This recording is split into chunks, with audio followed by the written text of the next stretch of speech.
Cet après-midi, en tout début d'après-midi, aux alentours de 15 heures, je vous l'ai dit, nous aurons 2 tables rondes qui vont s'enchaîner, avec des témoignages de dirigeants du DLR, précisément sur les modifications de vos métiers. Alors pour préparer ces tables rondes, j'ai demandé à Heinz Wiesmann, qui l'a accepté, et je l'en remercie, j'ai demandé à Heinz Wiesmann que l'on se penche avec lui sur la notion d'innovation, la notion de changement, la notion de révolution pour vos entreprises.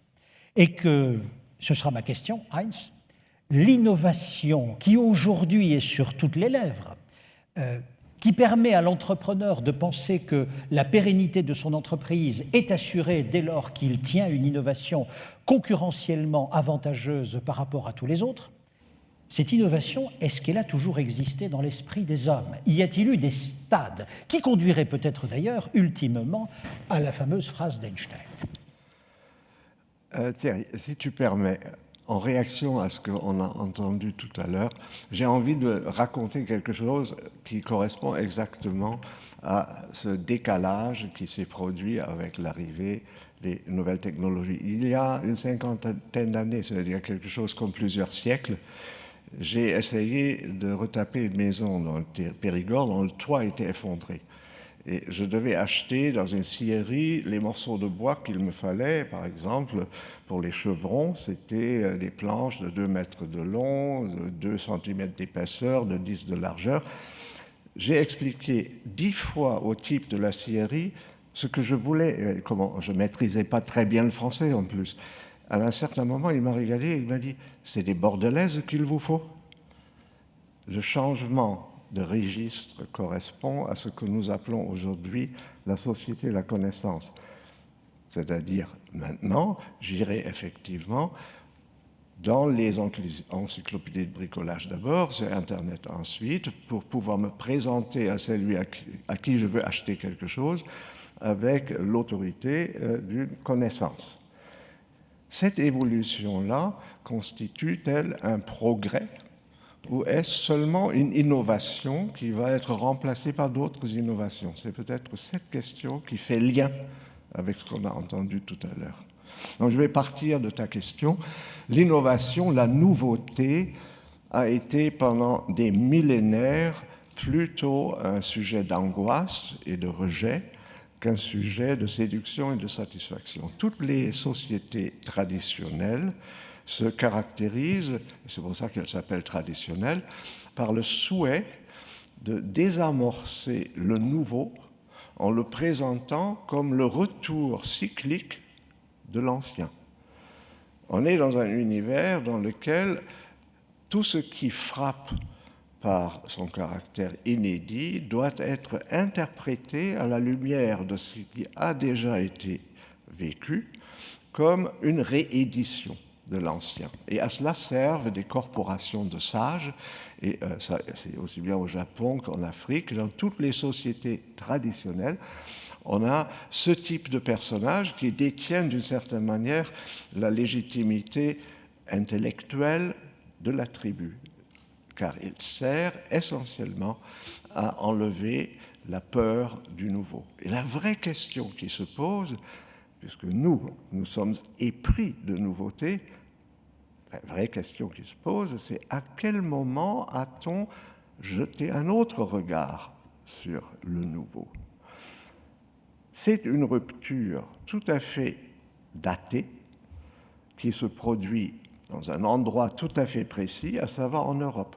Nulle part ailleurs au monde, on a assisté à cette rupture extraordinaire qui consiste à renoncer à interpréter ce qui arrive à la lumière du passé. Enfin, vous vous souvenez de l'Ecclésiaste, ce qui a été sera, rien de nouveau sous le soleil. Ça, c'est la vision traditionnelle. Eh bien, c'est au XVe siècle, en Europe, à la faveur d'un événement majeur qui a ébranlé complètement la façon de voir le monde, qu'est apparue une nouvelle appréciation de la nouveauté. C'est le geste de Copernic qui déloge la Terre du centre de l'univers et enlève donc à la contemplation du ciel le confort extraordinaire qui consiste à voir les choses circulairement revenir sans jamais se décaler. Une fois que la Terre n'est plus au centre de l'univers, et pour Copernic, c'est une révolution tellement importante qu'il n'a pas osé la communiquer tout au long de sa vie.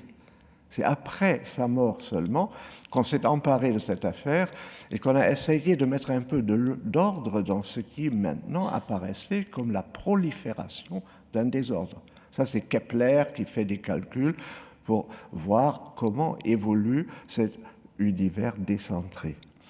Or, cet ébranlement qui fait que les gens désormais s'attendent au pire parce que tout peut arriver et on n'a aucune clé pour interpréter ce qui se présente.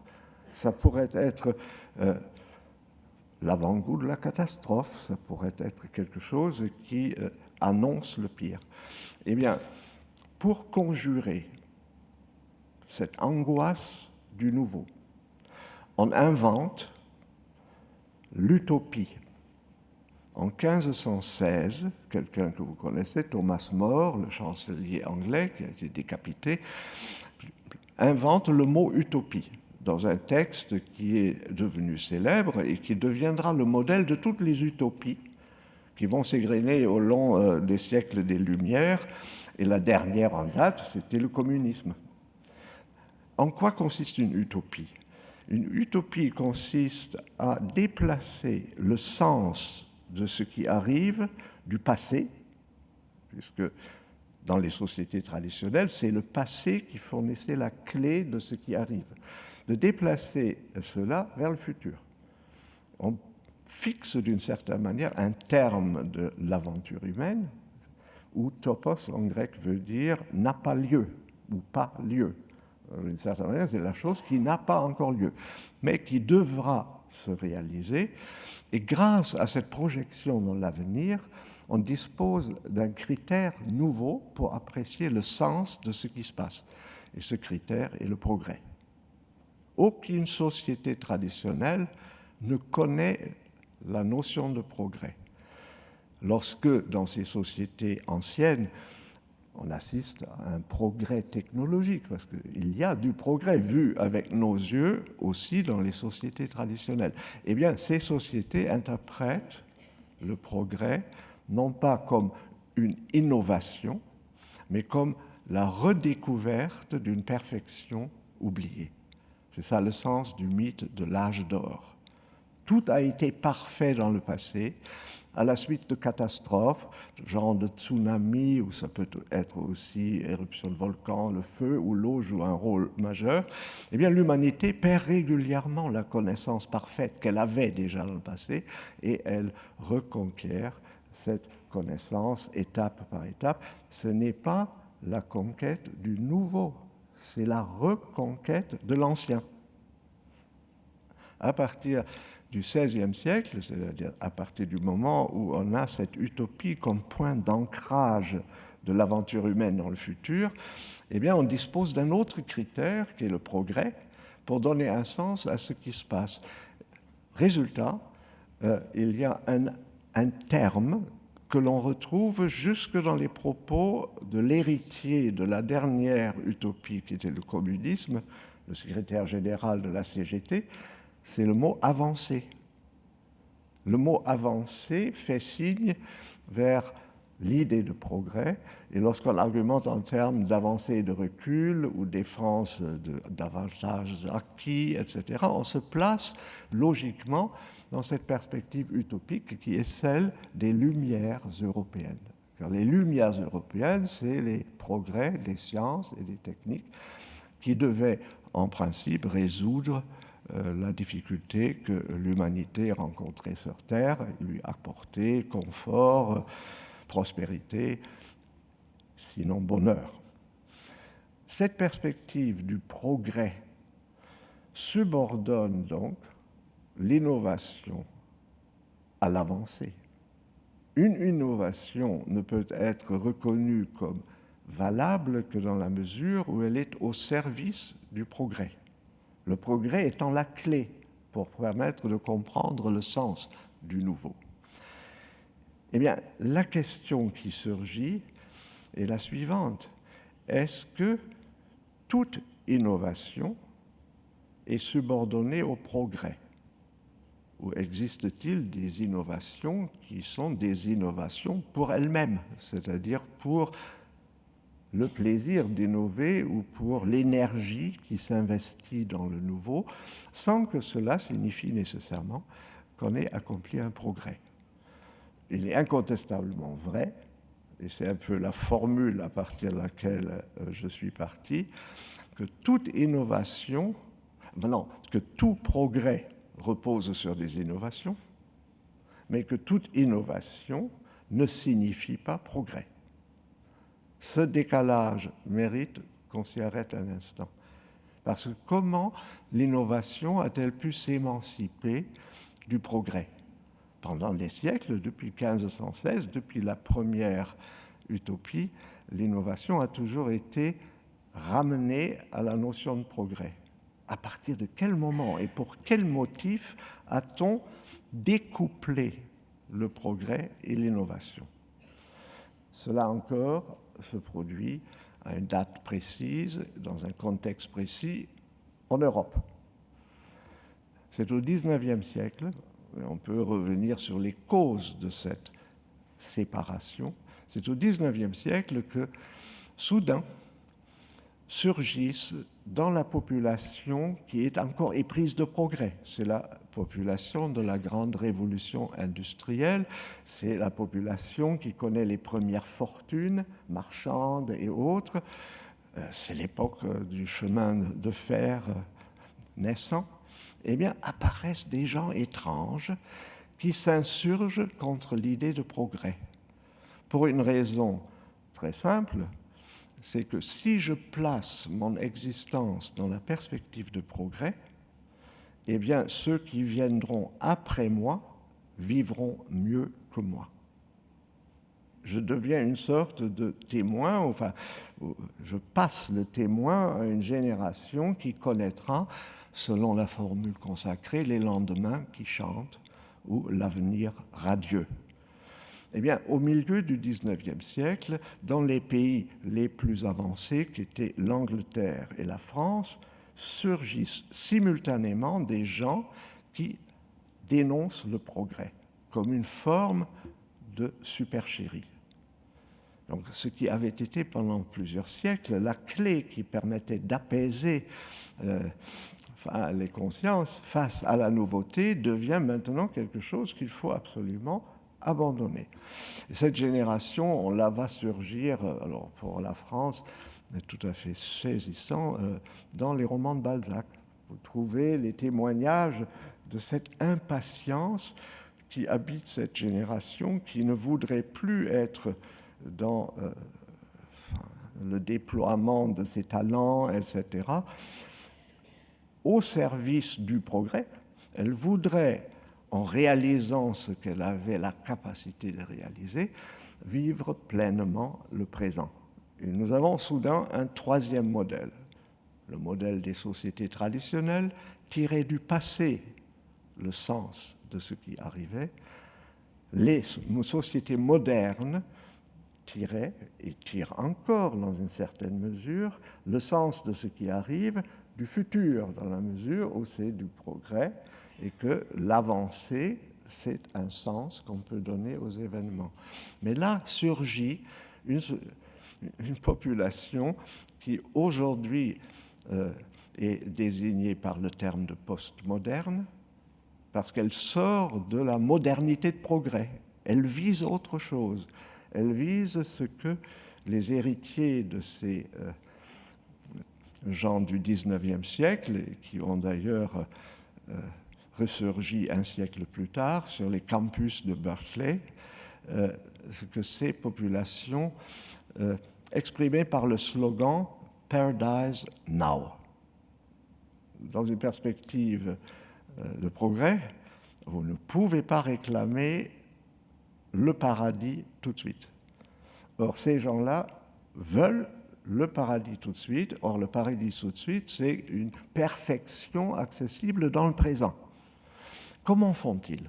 Comment font-ils pour ne pas être obligés de suivre cette espèce de pente ascendante du progrès, pour trouver dans une espèce de pic un pic culminant dans le pur présent, trouver donc la plénitude de l'existence, quelque chose qui ne demande pas un plus, qui n'exige pas une amélioration.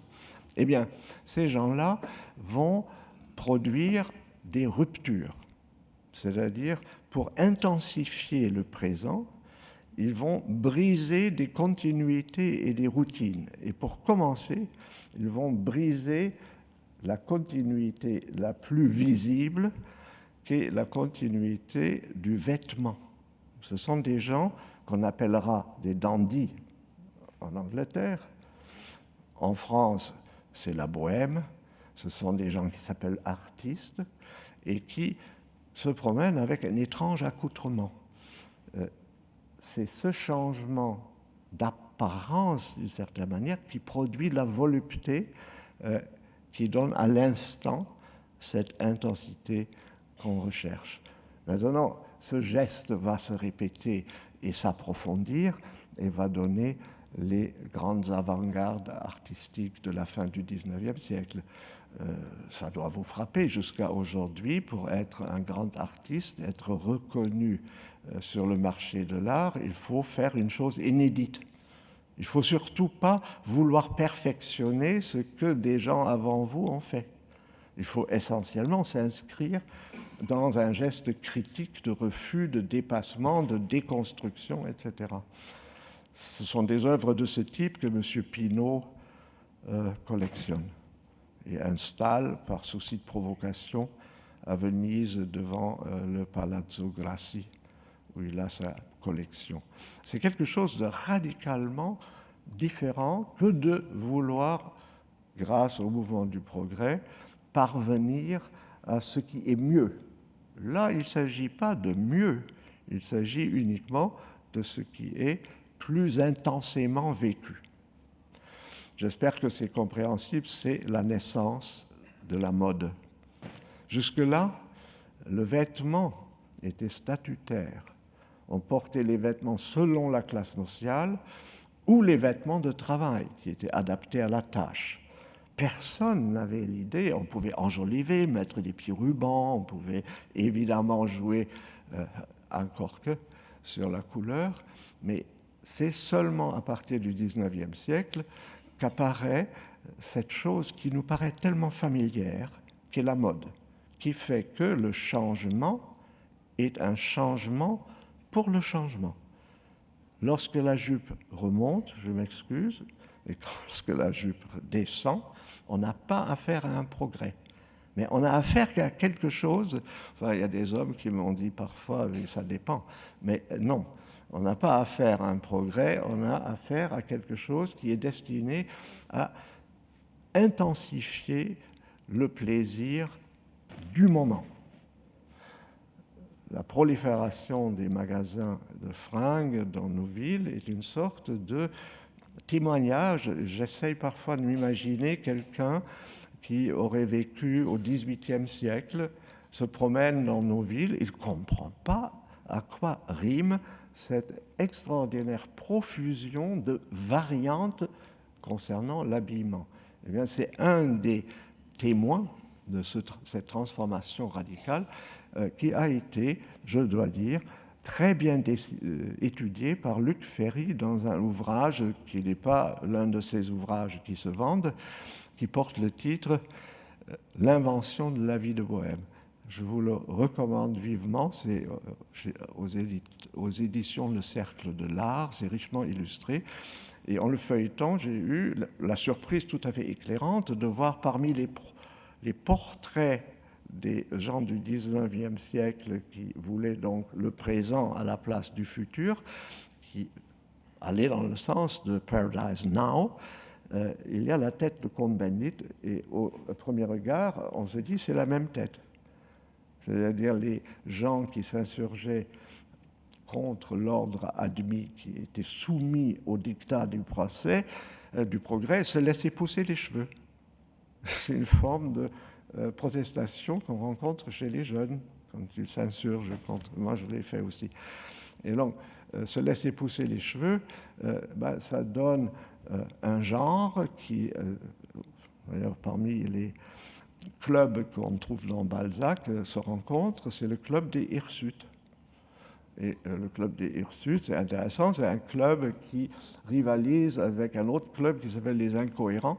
Pourquoi les incohérents? Parce que la cohérence, c'est le progrès, et l'incohérence, c'est chaque fois viser le présent, en rupture avec la continuité du progrès.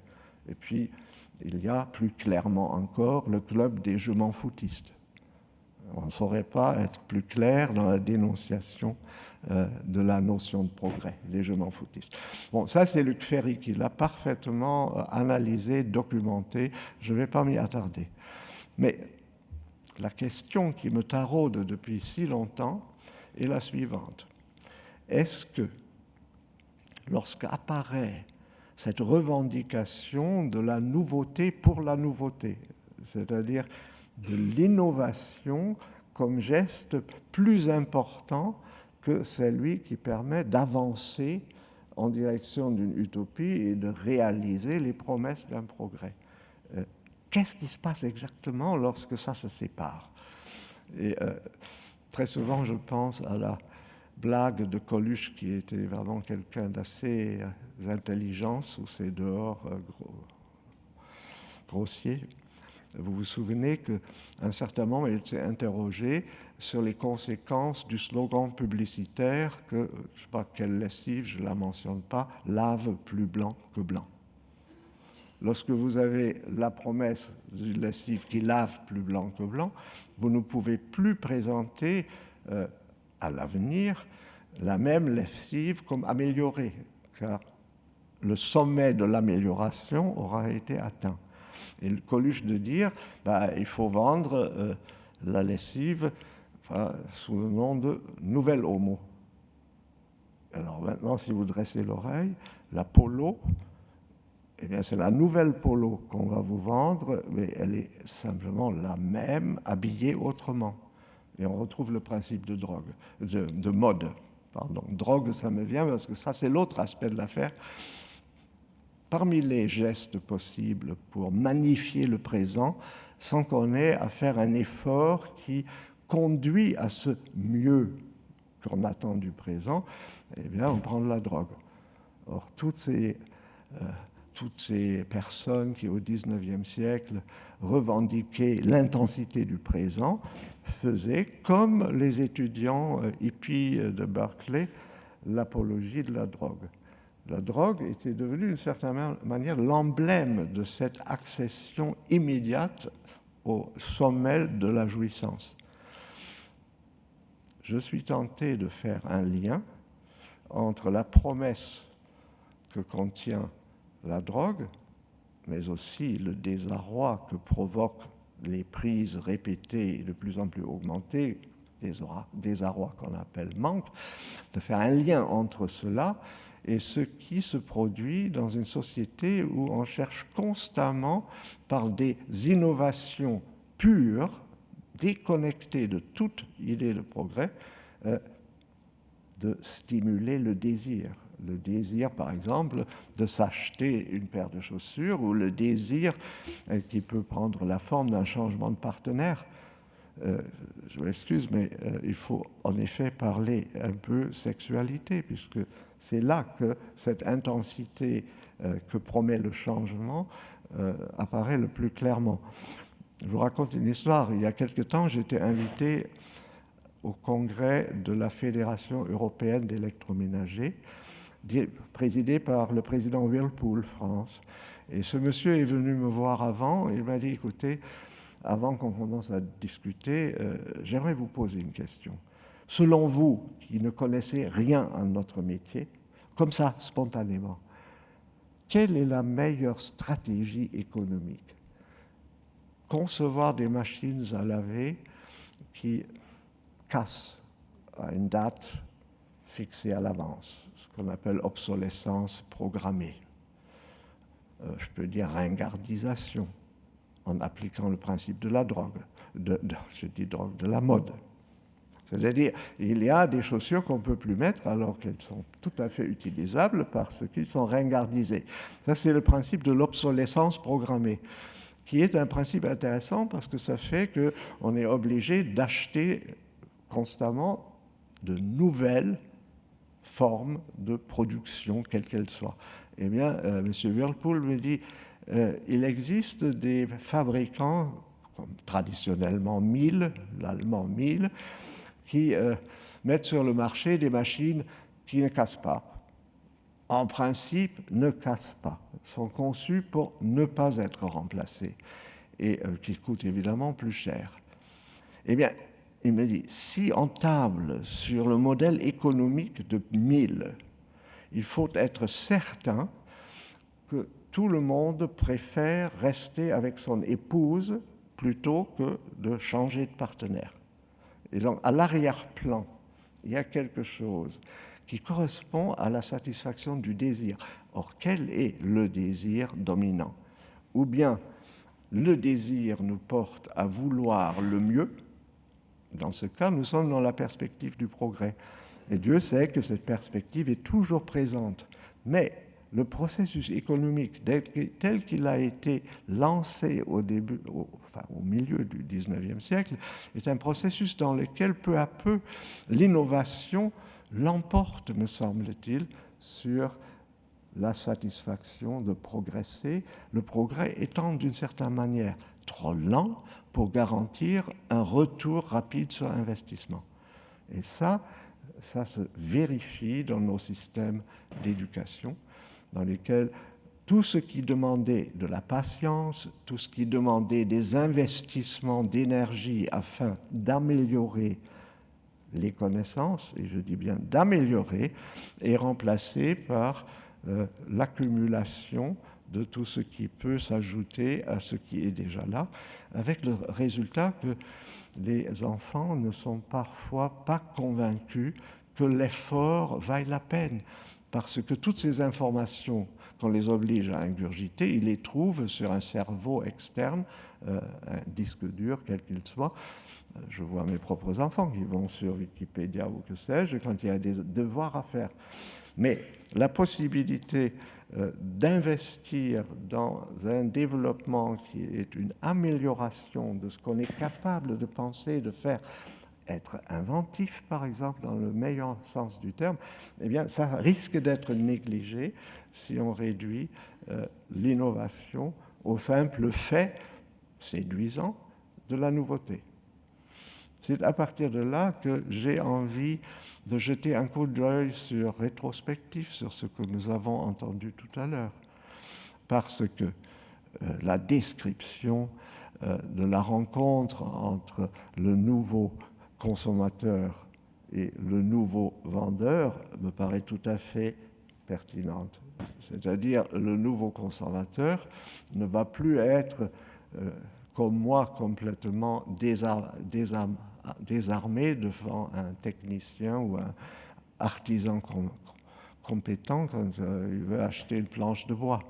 Aujourd'hui, on est capable de savoir dire ce que l'on veut. Et du coup, la problématique du rapport qui s'instaure entre le consommateur, le client et le vendeur est une problématique réelle puisqu'il s'agit de savoir qui l'emporte sur l'autre, qui a l'ascendant sur l'autre. Là, on l'a bien vu tout à l'heure.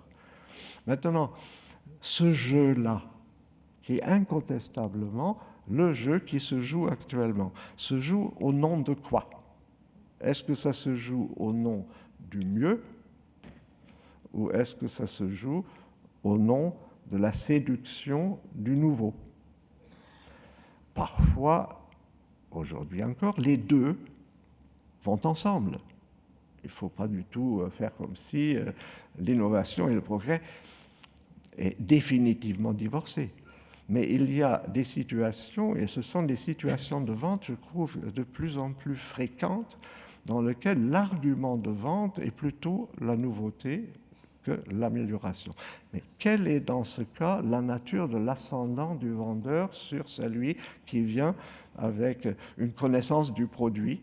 C'est très curieux il me semble, de rapporter cette relation qui est comme un bras de fer, d'une certaine manière, qui a été bien décrit tout à l'heure, de le rapporter à son enjeu.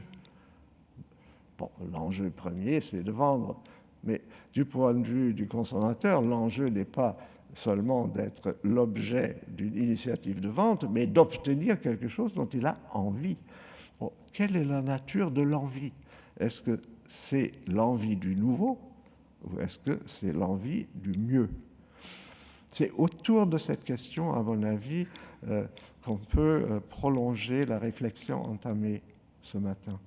Vers quoi se dirige une société dans laquelle on produit avec de plus en plus de dextérité des propositions de consommation qui satisfont un désir averti, puisque les gens sont capables de tester déjà à l'avance la satisfaction qu'ils vont retirer de la piscine, chauffable, pas chauffable, ils vont... Mais quelle est exactement la perspective qui va l'emporter? Et pour l'instant, alors là c'est le prof qui parle, je vois surtout les séductions de la nouveauté l'emporter sur tout ce qui demande un investissement en vue d'une gratification qui est un mieux par rapport à ce qu'on a. La formule qui me vient spontanément à l'esprit et qu'on peut vérifier dans notre existence, c'est que toute gratification, c'est-à-dire tout plaisir, est proportionné quant à sa durée au temps qu'on a investi pour l'obtenir. Pour revenir à la problématique sexuelle, ça s'appelle des préliminaires. Et je m'excuse de le dire aussi clairement, comme la publicité joue maintenant largement sur l'érotisation du produit, la promesse est toujours, il y a là quelque chose de séduisant, parce que particulièrement nouveau par rapport à la routine matrimoniale dans laquelle on est pris. Eh bien, la question qui se pose, quelle est l'économie de satisfaction de désir à laquelle nous aspirons? Est-ce que nous voulons avoir, dans le présent le plus rapproché, des satisfactions fulgurantes mais brèves? Là, on est dans le principe lancé par la bohème du XIXe siècle et qui se prolonge dans les activités des créatifs, qui ne s'appellent pas pour rien créatifs dans les agences de publicité, ou est-ce qu'on vise une satisfaction plus durable au prix d'une attente plus longue, peut-être d'une patience qui coûte et d'un effort plus prononcé? Une des hypothèses, c'est une hypothèse, je ne suis pas du tout spécialiste, une des hypothèses qui me convainc de plus en plus, c'est qu'il y a des modèles économiques qui portent uniquement sur la gestion du temps qu'il nous faut pour obtenir ce que nous voulons obtenir. Il y a des modèles économiques qu'on peut définir à partir de cette différence. Je songe particulièrement aux économies de luxe, par exemple, qui sont des économies dans lesquelles la promesse qui fait que le désir de l'acheteur est satisfait plus durablement, cette promesse a la forme étrange de dire « vous ne l'aurez pas tout de suite ». C'est ça le luxe. C'est-à-dire on vend d'une certaine manière l'effort qui consiste à attendre pour avoir la garantie ensuite d'avoir quelque chose dont on se réjouit plus longtemps. Je ne veux pas dire que l'industrie du luxe soit toujours dépourvue de manipulation quant à cela, mais la structure est une structure économique qui correspond à ce que M. Whirlpool appelait la fidélité conjugale. Là aussi, il y a une gestion du temps qui est différente. J'applique tout cela à l'éducation, à l'économie et au fond, je vous laisse plutôt votre propre expérience parler. Je ne peux pas me substituer à elle. Je voulais simplement avoir rappelé que le rapport au temps a fondamentalement changé au cours de l'histoire de l'humanité, et je le résume. Pendant des millénaires, on a désamorcé jusqu'à l'idée même du nouveau en faisant revenir inlassablement l'ancien. Et il y a encore des sociétés comme ça dans notre monde. C'est d'ailleurs j'y pense soudain, ce que Sarkozy, lorsqu'il était à Dakar, a dit, c'était parfaitement juste, mais c'était diplomatiquement un faux pas, quand il a dit que l'homme africain n'était pas entré dans l'histoire. Parce que l'histoire, c'est évidemment le progrès. L'histoire, c'est la modernité européenne. Et il est vrai qu'il existe des sociétés dans notre monde qui ne sont pas entrées dans cette perspective du mieux, qui vivent, et c'est extraordinairement séduisant quand on est en vacances, qui vivent dans une espèce de calme retour du même. Ça, c'est une manière. L'autre manière, c'est ce que, après Copernic, et aussi à la lumière des découvertes des nouveaux continents, cher à Thierry, eh bien, il y a un décalage qui se produit qu'on ne peut rattraper que si on va jusqu'au bout du décalage en disant il y a un terme, l'utopie, et donc il y a un mouvement réglé qu'on peut apprécier, c'est le mouvement du progrès. Et puis, troisièmement, après le passé et le futur, nous pouvons ancrer notre activité, la recherche de satisfaction, quelle qu'elle soit, sur le pur présent. Et apprécier à la lumière de cela les stratégies les plus élaborées pour atteindre chez le futur consommateur le désir avant même qu'il n'en ait pris conscience. C'est ça les algorithmes qui, d'une certaine manière, sans qu'on s'aperçoive, font un profil de nos désirs probables. Quand vous achetez un livre sur Amazon, dès le deuxième, vous avez toute une proposition de livre parce que la machine pense qu'elle a le profil de vos désirs. Et donc l'idée qu'on puisse faire des propositions d'achat qui précèdent même l'instant de prise de conscience du désir, eh bien ça c'est la fine pointe de cette réduction au présent, sans extension, qui est le présent du flash de la drogue. Voilà. Merci beaucoup, Heinz, pour ces premiers développements. On y revient, si vous le voulez bien, en quelques questions. La première question, Heinz, ici vous avez des entrepreneurs, et j'entends bien ce que vous avez en tête, vous dites attendez, nous, il faut qu'on vende. Voilà, on va y revenir dans un instant. Mais d'abord, entrepreneurs avec souvent des entreprises familiales.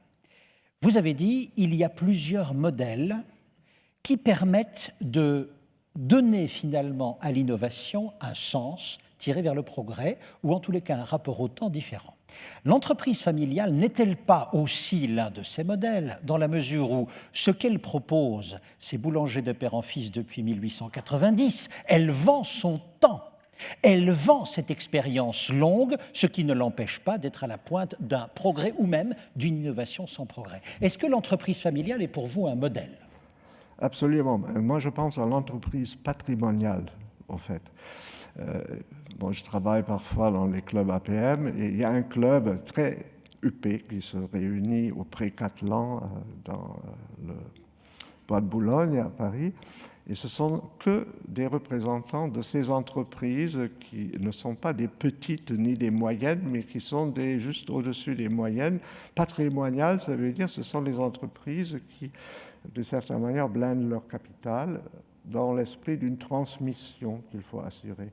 Or, j'ai entendu, et ça m'a profondément impressionné, dans des conversations dans ce club, à plusieurs reprises, nous nous gardons bien de saisir toutes les opportunités du marché. Or, saisir les opportunités du marché, c'est s'exposer à cette accélération qui est l'accélération du temps, à la fois de l'investissement et du profit. C'est parfaitement légitime, c'est comme les machines à laver avec obsolescence programmée. On peut faire des affaires avec ça, mais pour une entreprise patrimoniale ou familiale, le temps long compte beaucoup plus que le profit qu'on peut faire grâce à un bon coup. Voilà. Et là, c'est le rapport au temps qui décide. Et moi, évidemment, mais bon, chacun ses préférences, j'ai une sorte de, presque de, c'est pire qu'une nostalgie, c'est une sorte de tendresse pour toutes les entreprises qui inscrivent leur activité dans le temps long. Pas dans l'éternité, mais dans un temps long. Alors que l'activité économique du monde dans lequel nous vivons est une activité qui est caractérisée par les cycles courts, cycle d'investissement et retour sur investissement, mais aussi tout est court d'une certaine manière en termes de recherche de satisfaction. Et si on investit toute l'énergie de vente, par exemple, ou de proposition d'achat, dans la logique du cycle le plus court de la satisfaction, nous allons inexorablement vers l'épuisement des ressources naturelles, non seulement physiques. Ça va de soi. Bon. Non, on va vers l'épuisement des ressources naturelles psychiques, c'est-à-dire la capacité de désirer. C'est comme la drogue qui produit le manque, qui est un état épouvantable, à force de satisfaire dans un temps de plus en plus court le désir de jouir. Eh bien, je dis juste ma phrase de Skoubo, il me semble que nous devons choisir. On ne peut pas, c'est vraiment comme disait M. Whirlpool, il y a là deux logiques et il y a deux manières de s'inscrire dans le temps, et pour qu'il y ait de la durabilité, mais pas seulement du côté des matières premières, mais du côté de notre capacité d'avoir envie de consommer. Eh bien, il faut inscrire l'offre de la satisfaction de consommer dans un temps plus long. C'est ça un peu le burn-out qui caractérise notre société, c'est-à-dire la prolifération des dépressions. La dépression se définit par le fait de n'avoir envie de rien. Eh bien, cette prolifération est un indice. Est-ce que nous ne sommes pas, en tablant sur le profit à tirer des cycles les plus courts de production, proposition, satisfaction, destruction, est-ce que nous ne sommes pas en train de scier la branche sur laquelle nous sommes assis? Et les entreprises familiales, patrimoniales s'inscrivent dans une toute autre logique. Question complémentaire. Encore une fois, souvent ici, vous avez des entrepreneurs qui sont propriétaires de leur entreprise et qui sont d'ordre patrimonial. Vous avez dit, elle se refuse un bon coup, cette entreprise patrimoniale, mais au profit de quoi? Qu'a-t-elle en plus dès lors qu'elle renonce à ce succès momentané? C'est au profit de quoi? Souvent, quand on interroge les chefs d'entreprise, ils disent « Oui, mais là, on a gardé notre âme, on sait exactement, nous sommes fidèles à des valeurs, nous sommes fidèles à... » Même parfois, ils disent « Nous sommes fidèles à un passé. » Dans une entreprise patrimoniale, il y a toujours eu au départ un visionnaire auquel on est fidèle. Est-ce un frein, est-ce un accélérateur? Enfin, la fidélité est une grande valeur, mais il faut aussi se demander, mais qu'est-ce qu'on en retire comme satisfaction? Or, la fidélité procure une satisfaction qui s'apparente à ce sentiment que nous procure le progrès. C'est-à-dire dans la mesure où je n'entre pas dans la logique de l'aléatoire des coûts, c'est-à-dire les aléas, c'est ça qu'ils voulaient dire, ces messieurs. Ils disaient, on ne va pas saisir toutes les opportunités du marché, ça veut dire on reste à l'abri, on s'inscrit dans le long terme. Il y a une satisfaction morale à le faire, c'est certain, la fidélité, la transmission, la famille, etc. Tout à fait. Mais je pense qu'il y a même une façon de vivre une gratification qui est liée au fait qu'on ne se perd pas. On est dans une espèce, on accepte la nouveauté à condition qu'elle soit articulée à un progrès. C'est là qu'elle est légitime. Mais lorsqu'elle devient sauvage et fin en soi, on a le risque de basculer dans ce qui est parfaitement illustré par l'économie financière. Et elle est dans la logique des coûts. Heinz Wiesmann. Merci.